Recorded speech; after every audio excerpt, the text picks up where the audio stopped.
आपको मेरा चैनल पसंद है तो प्लीज लाइक करें और नए वीडियो को सबसे पहले आप ही देखें, इसीलिए आर्ट्स क्लासेस चैनल को सब्सक्राइब करके घंटी को जरूर दबाएं। चलिए नमस्कार जी, आप सभी को आपके ही अपने YouTube चैनल आर्ट्स क्लास के ऊपर में स्वागत है। मैं भारती सर पटना बिहार से। तो पिछले वीडियो क्लास में हम लोग देखे थे 15 ऑब्जेक्टिव क्वेश्चन और आज के वीडियो क्लास में देखेंगे 16 से लेकर के 30 ऑब्जेक्टिव प्रश्न को।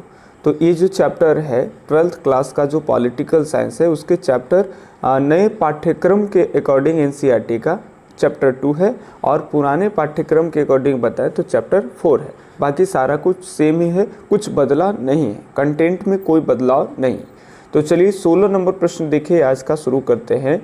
ब्रेजनेव किस देश के राष्ट्रपति थे? ऑप्शन 1 आपको दिख पा रहा है सोवियत संघ के, दूसरा अमेरिका के, तीसरा फ्रांस के और चौथा यूगोस्लाविया के। तो फटाफट से बताना है कि ब्रेजनेव जो है वो किस देश के राष्ट्रपति थे। ऑप्शन यहाँ पे 1 ही सही हो जाएगा। ब्रेजनेव जो है वो सोवियत संघ के ही राष्ट्रपति थे। इसके आगे हम लोग 17 नंबर प्रश्न को देखेंगे। ये बहुत ही महत्वपूर्ण प्रश्न है। कहते हैं कि पेरेस्त्राइका नामक पुस्तक की रचना किसने की? मिखाइल गोर्बाचेव ने किए हैं, या कोसिजिन ने किए हैं, या लाल बहादुर शास्त्री, या फिर पुतिन। तो बात कर ले पेरेस्त्राइका नामक पुस्तक की, तो इसकी जो रचना है वो मिखाइल गोर्बाचेव ने किए थे, जो अंतिम में 25 दिसंबर 1991 को इस्तीफा दिए थे और सोवियत संघ के अंतिम राष्ट्रपति थे। तो ये सुधारों करने में 2 नीतियाँ लाए थे, वो आपको वीडियो क्लास में पढ़ाया गया है। इसके आगे हम देखें 18 नंबर प्रश्न, तो ये है पेरेस्त्राइका एवं ग्लासनोस्त नामक सिद्धांत का प्रतिपादन किसने किए थे? देखिए इस तरह के भी प्रश्न पूछे जाते हैं, इनके दोनों सिद्धांत को एक साथ दिया जाएगा, पेरेस्त्राइका और ग्लासनोस्त। तो ये दोनों एक जगह दिया जाएगा, तो ये याद रखेंगे ये मिखाइल गोर्बाचेव के द्वारा ही दिया गया। तो घबराने वाली कोई बातें यहाँ पे भी नहीं है। तो 18 के सी ऑप्शन ही होगा, वही सेम टाइप का था, इसीलिए हम लिख लिए। अब यहाँ पे ध्यान रखेंगे पेरेस्त्राइका एवं ग्लासनोस्त सिद्धांत देश की महत्वपूर्ण नीतियाँ थी। अब ये आपको वही चीज़ जो है लेकिन कंट्री से लेकर के आपको दे दिया जाएगा कि किस देश की है। तो आप सब जानते हैं कि ये जो मिखाइल गोर्बाचेव है वो सोवियत संघ के हैं, तो सोवियत संघ ही यहाँ पे बिल्कुल सही जवाब हो जाएगा। तो 19 के सी ऑप्शन ही सही होगा। इसके आगे हम आते हैं 20 नंबर प्रश्नों के ऊपर में। तो 20 नंबर प्रश्न है, सोवियत राष्ट्रपति मिखाइल गोर्बा ने अपना त्यागपत्र कब दिया? त्यागपत्र कब दिए मिखाइल गोर्बाचेव? ऑप्शन आपके सामने है 25 दिसंबर 1991, सॉरी कुछ नहीं है, 25 दिसंबर नहीं, दिसंबर 1991। दूसरा है जनवरी 1990, तीसरा है जून 1989 और मार्च 1988। तो यहाँ पे अभी हम बात किए कि 25 दिसंबर 1991 को मिखाइल गोर्बाचेव ने, जो कि सोवियत संघ के राष्ट्रपति अंतिम राष्ट्रपति कहे जाते हैं, इन्होंने त्यागपत्र यानी इस्तीफा जो है वो दे दी। तो 20 का यहाँ पे ए ऑप्शन जो है वो सही हो जाएगा। ठीक है, अब बढ़ते हैं 21 नंबर प्रश्नों के ऊपर में। 21 नंबर प्रश्न है, विश्व राजनीति में दूसरी दुनिया यानी सेकेंड वर्ल्ड के अंतर्गत कौन सा देश आते हैं? दूसरी दुनिया के अंतर्गत कौन आते हैं? अमेरिका के देश आते हैं, या एशियाई देश आते हैं, सोवियत संघ के देश आते हैं, या फिर लैटिन अमेरिका के देश आते हैं? तो यहाँ पे अगर बिल्कुल सही जवाब की अगर बात कर ले तो यहाँ पे सी ऑप्शन जो है वो सही हो जाएगा, जिसको कहते हैं सोवियत संघ। यही दूसरी विश्व युद्ध के बाद ये दूसरी दुनिया का देश जो है वो कहलाया। पहली दुनिया का देश अगर बात कर ले तो अमेरिका, दूसरी दुनिया का देश कहे तो सोवियत संघ। अब एक बहुत बढ़िया प्रश्न है, ये इजी प्रश्न है। 22 नंबर प्रश्न को देखेंगे कि बोल्शेविक क्रांति कब हुआ था? बोल्शेविक क्रांति कब हुआ था? ऑप्शन 1 है आपका 1916 में, दूसरा है 1917 में, तीसरा है 1918 में और चौथा है 1919 में। आप फटाफट से बताएंगे कि कौन सा ऑप्शन जो है वो बिल्कुल सही हो जाएगा। तो 22 का यहाँ पे बी ऑप्शन जो है वो बिल्कुल सही हो जाएगा। 1917 में बोल्शेविक की क्रांति 10वां में आप पढ़े थे, लेनिन के टाइम पे हुआ था 1917 में, जिसे रूस की क्रांति कहते हैं।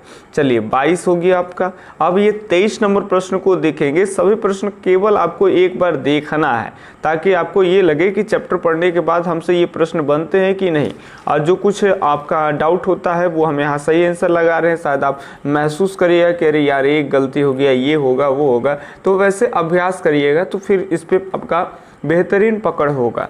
चलिए 23 नंबर प्रश्न है, सोवियत संघ की स्थापना किस क्रांति के परिणाम स्वरूप हुई थी? बोल्शेविक क्रांति, गौरवपूर्ण क्रांति, मजदूर क्रांति और खूनी क्रांति। तो सही जो जवाब की अगर हम बात कर ले वो कौन सा ऑप्शन सही होगा सर? तो कौन सी ऑप्शन सही होगा? तो यहाँ पर बात कर ले तो बोल्शेविक क्रांति, यानी बोल्शेविक क्रांति के बाद ही जो है हम देखेंगे कि 1922 में जो है वो सोवियत संघ की स्थापना हो जाएगी। कितने देशों के साथ? तो 15 देशों के साथ। और ये जब टूटेगी तो 15 देशों में ही टूट जाएंगे, 12 अलग चल जाएगा, 3 अलग चल जाएगा। तो यहाँ पे अगर सही जवाब की बात कर ले तो 23 नंबर प्रश्न के ये ऑप्शन जो है वो बिल्कुल सही है।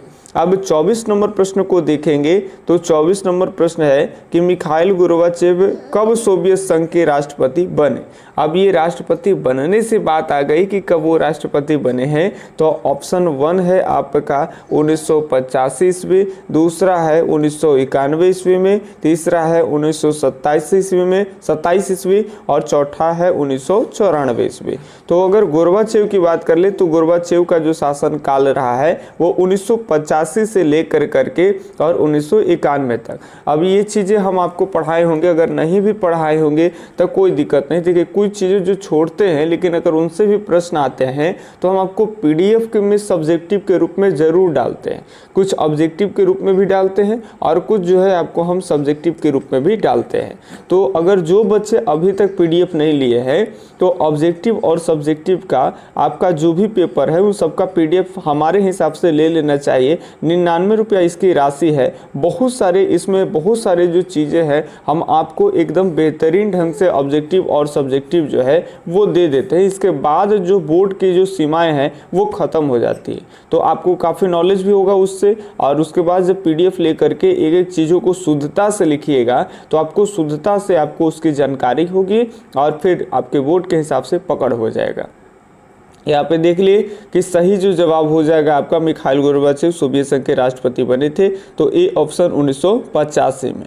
चलिए अगला 25 नंबर प्रश्न है कि सोवियत गुट से पहले सबसे पहले कौन सा देश अलग हुआ था? ये बहुत ही इंपॉर्टेंट प्रश्न है कि सोवियत गुट से सबसे पहले कौन सा देश जो है वो अलग हो गया। क्योंकि इस तरह के प्रश्न को आप गाइड में देखेंगे तो कहीं पे आपको पोलैंड मिलेगा, कहीं पे यूगोस्लाविया मिलेगा, तो कहीं पे अल्बानिया की बातें चलती है। तो आपको ये ध्यान रखना है कि कौन सबसे पहले अलग हुआ था। ऑप्शन 1 आपके सामने है पोलैंड, दूसरा ऑप्शन आपके सामने है यूगोस्लाविया, तीसरा है पूर्वी जर्मनी, चौथा है सर अल्बानिया। तो बताइए फटाफट से 25 का कौन सा ऑप्शन जो है वो बिल्कुल बिल्कुल सही होगा? तो 25 के याद रखेंगे बी ऑप्शन जो है वो सही होगा। यूगोस्लाविया की बात कर ले तो पहले याद रखना है कि सोवियत संघ के प्रभाव के दायरा में ही आता था, लेकिन जब 1961 की बात कर ले कि जब 1961 ईस्वी में आता है क्या जी, तो ये आता है एक नए मोमेंट जिसको कहते हैं NAM नॉन अलाइनमेंट मूवमेंट, यानी गुट निरपेक्ष। तो गुट निरपेक्ष जब आती है तो गुट निरपेक्षता की नीति अपना लेती है यूगोस्लाविया। तो ये याद रखेंगे। सोवियत गुट की अगर बात कर लें तो ये इससे ये अलग हो जाते हैं, तो ये ऑप्शन बी ऑप्शन ही बिल्कुल सही होगा, 25 का भी यूगोस्लाविया। अब हम बढ़ते हैं 26 नंबर प्रश्नों की ओर। ये शायद सब लोग बना पाएंगे कि द्वितीय विश्व युद्ध के बाद अंतर्राष्ट्रीय राजनीति में शीत युद्ध का प्रारंभ हुआ था। क्योंकि पहले बताएं कि फर्स्ट चैप्टर शीत युद्ध को हटा दिया गया है नए पाठ्यक्रम के अकॉर्डिंग, और इसलिए हटा दिया गया है। लगभग चैप्टर हटे हैं एनसीईआरटी में, चाहे वो साइंस वाले बच्चे हो, चाहे आर्ट्स वाले बच्चे हो या कॉमर्स वाले बच्चे हो, गणित वगैरह पढ़ते हैं, सबके लिए सिलेबस में बदलाव है। तो इसमें अगर बात कर ले तो उन्हीं चैप्टर को हटाया गया है कि जो चैप्टर का साक्ष्य कहीं ना कहीं किसी न किसी चैप्टर से मिलते हैं। और ये प्रश्न आप देख पा रहे हैं कि हम सेकंड चैप्टर का प्रश्न करा रहे हैं, और दो ध्रुवीयता का अंत और शीत युद्ध के दौर से संबंधित प्रश्न है। तो घबराना नहीं है, बना देना है, चूंकि आपको हम पढ़ाए थे। 1945 होगा या 1962 होगा, 1946 होगा, 1964 होगा। द्वितीय विश्व युद्ध के राजनीति के अंतर्राष्ट्रीय राजनीति के बाद देखते हैं कि शीत युद्ध का जो प्रारंभ होता है वो कब होता है, तो 1945 से होता है। यानी यहाँ पे ए ऑप्शन जो है वो बिल्कुल बिल्कुल बिल्कुल सर सही हो जाएगा। ठीक है, चलिए, अगर अभी तक लाइक नहीं किए तो वीडियो को लाइक किया करिए, चूँकि हम आपके लिए सभी चैप्टर को पढ़ाते हैं यूट्यूब पे फ्री में, और उसके बाद ऑब्जेक्टिव भी कराते हैं। केवल सब्जेक्टिव ही नहीं दे पाते हैं, और वो भी जो 99 रुपया खर्च किए हैं उनको अपने चैप्टर के हिसाब से अपने जो भी उनका सिलेबस है, सब्जेक्ट्स है, उसके सभी चैप्टर का ऑब्जेक्टिव सब्जेक्टिव दे रहे हैं। हाँ, थोड़ा सा लेट होता है, उसके लिए माफ़ी चाहेंगे आपसे, लेकिन हम भी कोशिश करते हैं कि टाइम पे आप सबको PDF वगैरह मिलते रहें। और जो लोग अभी जुड़े हैं, जो लोग लाभ ले रहे हैं, अन्य बच्चों को भी थोड़ा सा जोड़े, लाभ ले, ताकि हमें भी उनसे फायदा हो और उनको भी हमसे फायदा हो। चलिए, 27 नंबर प्रश्न है, सोवियत अर्थव्यवस्था की प्रकृति के बारे में निम्नलिखित में कौन सा कथन गलत है। आपको बताना है कि सोवियत संघ की अर्थव्यवस्था को लेकर करके इनमें से एक गलत कथन को चूज करना है।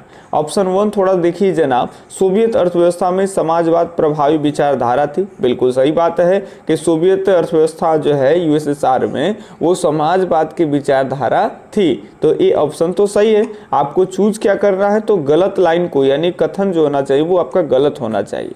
चलिए, 27 के अगर हम बी ऑप्शन की बात करते हैं तो बी ऑप्शन है, उत्पादन के साधनों पर राज्य का नियंत्रण यानी स्वामित्व का होना। यहाँ स्वामित्व लिखा गया, आप थोड़ा सा गौर करिएगा, स्वामित्व होता है, ठीक है। चलिए, तो स्वामित्व का नियंत्रण होना, ये भी बिल्कुल सही बात है कि सभी उत्पादन के साधनों पे व संपत्तियों पे सरकार का अधिकार है। इसके अलावा अगर हम तीसरा ऑप्शन देखें तो कहते हैं जनता को आर्थिक आज़ादी थी। अरे धरा गया सर, जनता को आर्थिक आज़ादी नहीं थी, चूंकि जनता जो भी काम करेगी उसके लगभग जो हिस्सा होगा, जो भी राशि वगैरह आएंगे उन सब पे गवर्नमेंट का अधिकार होता था। बदले में सरकार जो होती थी उनको कम दर पे, रियायती दरों पे उनको जो है शिक्षा, स्वास्थ्य, ये सारा वस्त्र वगैरह, आवास वगैरह सारा कुछ मुहैया कराते थे। तो यहाँ पे याद रखेंगे सी ऑप्शन ही सही हो जाएगा। याद रखेंगे 27 का सी ऑप्शन जो है वो सही हो जाएगा। अब बढ़ते हैं 28 नंबर प्रश्नों की ओर, और 28 नंबर प्रश्न है, निम्नलिखित में से कौन सा सोवियत संघ के विघटन का परिणाम नहीं है। सोवियत संघ के विघटन का परिणाम नहीं है, ये आपको बताना है। ऑप्शन 1 है यहाँ पे, संयुक्त राज्य अमेरिका और जापान के बीच विचारात्मक लड़ाई का अंत। दूसरा है स्वतंत्र राज्यों के राष्ट्रकूल का जन्म और विश्व व्यवस्था के शक्ति संतुलन में बदलाव। और डी ऑप्शन है मध्य पूर्व में संकट। 28 के एकदम सही जवाब क्या हो जाएगी ये आपको बताना है। तो 28 के डी ऑप्शन यहाँ पे एकदम सही हो जाएगा, मध्य पूर्व में संकट। ठीक है, सोवियत संघ के विघटन का परिणाम नहीं है, ये परिणाम है। देखे थे कि राष्ट्रकूट में का जन्म हो जाएगा, 12 अलग 3 अलग, तो ये भी है। और संयुक्त राज्य अमेरिका और सोवियत संघ की विचारधारा की लड़ाई का ये अंत हो जाएगा, ये भी आपका सही है। विश्व व्यवस्था में शक्ति संतुलन में बदलाव। अब एक सोवियत संघ का प्रभाव हटा तो यहाँ पे शक्ति पावर की बात करें तो बदलाव आ गया, तो ये आपका डी ऑप्शन ही जो है वो सही हो जाएगा। अब 29 दो और प्रश्न है, फटाफट से देखेंगे। कहते हैं कि केजीबी क्या थी, याद रखेंगे केजीबी क्या थी। ऑप्शन 1 है साम्यवादी गुप्तचर संगठन, दूसरा है बाल्टिक गणराज्यों का गुप्तचर संगठन, तीसरा है सोवियत संघ का सैन्य एजेंसी, चौथा है सोवियत संघ का स्थानीय जातियों का संगठन। आपको बताना है कि ये कौन सा ऑप्शन जो है वो बिल्कुल सही हो जाएगा। 29 के कौन सा ऑप्शन सही होगा, 29 के ए ऑप्शन ही जो है वो सही हो जाएगा। केजीबी की बात कर लेंगे तो ये साम्यवादी गुप्तचर संगठन है, सरकार के द्वारा नियुक्त किया गया एक गुप्तचर ऑर्गेनाइजेशन है, ठीक है, जिसमें सरकार से असंतुष्ट लोगों को आराम से जाना जा सके कि कौन ऐसे लोग हैं जो सरकार से असंतुष्ट है, उनकी नीतियों से असंतुष्ट है। चलिए 30 नंबर प्रश्नों की बात कर ले तो 30 नंबर प्रश्न है राष्ट्रमंडल की स्थापना में मुख्य भूमिका किसने निभाई। राष्ट्रमंडल की स्थापना में मुख्य भूमिका किसने निभाई। ऑप्शन 1 है आपका बोरिस एल्त्सिन, दूसरा है मिखाइल गोर्बाचेव, तीसरा है बुखारीन, चौथा है उपयुक्त में से कोई नहीं। तो फटाफट से जवाब देंगे तो 30 का ए ऑप्शन ही जो है वो आपका सही हो जाएंगे, जिनका नाम है बोरिस एल्त्सिन। एल्त्सिन संघ की बात कर ले तो ये रूस के पहले राष्ट्रपति है, ये ध्यान रखेंगे।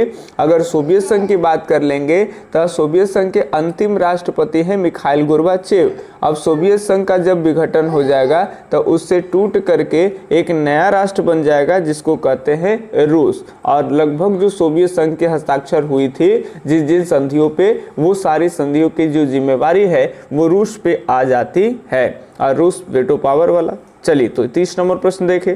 बाकी जो प्रश्न होते हैं वो हम लोग छोड़े हैं, उनको लिए जो पीडीएफ लिए हैं, नोट्स लिए हैं, उनके लिए 7-8 ऐसे प्रश्न हैं कि जिनको दिए गए हैं। चूँकि सभी प्रश्न करा देंगे तो शायद वो नाराज़ हो जाएंगे कि सर हम पैसे दिए हैं तो फिर हमारे फ़ायदा क्या है। तो अभी तक जो बच्चे नोट्स नहीं लिए हैं वो नोट्स ले लेंगे। नोट्स में बहुत सारी बातों का जिक्र किया जाता है ताकि आप आराम से कंप्लीट जो है आपके पास नोट्स रहे जिसमें ऑब्जेक्टिव सब्जेक्टिव रहे। तो चलिए मिलते हैं अब अगली वीडियो लेक्चर्स में, तब तक के लिए धन्यवाद। जय हिंद, अल्लाह हाफिज़।